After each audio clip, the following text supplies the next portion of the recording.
Step 1. Prepare 4 to 6 pieces of marinade chicken with minced garlic, salt, mushroom stock powder, black pepper, and oregano. Rub all over the chicken. Rest 20 to 30 minutes at the room temperature or 2 to 12 hours in the fridge. Step 3 is cook the veggies in the same pan. Add a little margarine and roast the parboiled potatoes until crispy.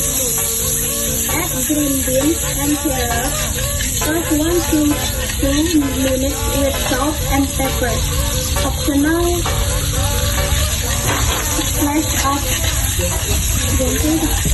Cut the potatoes into wedges.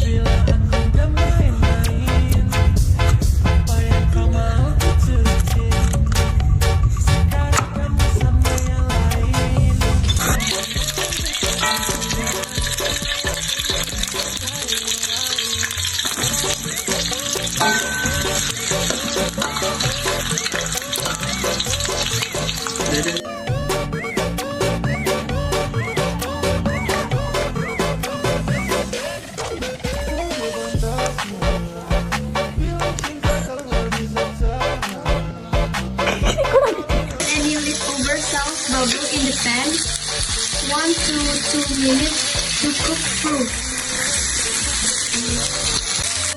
And this is the final result.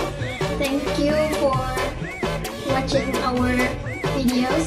Wassalamualaikum warahmatullahi wabarakatuh.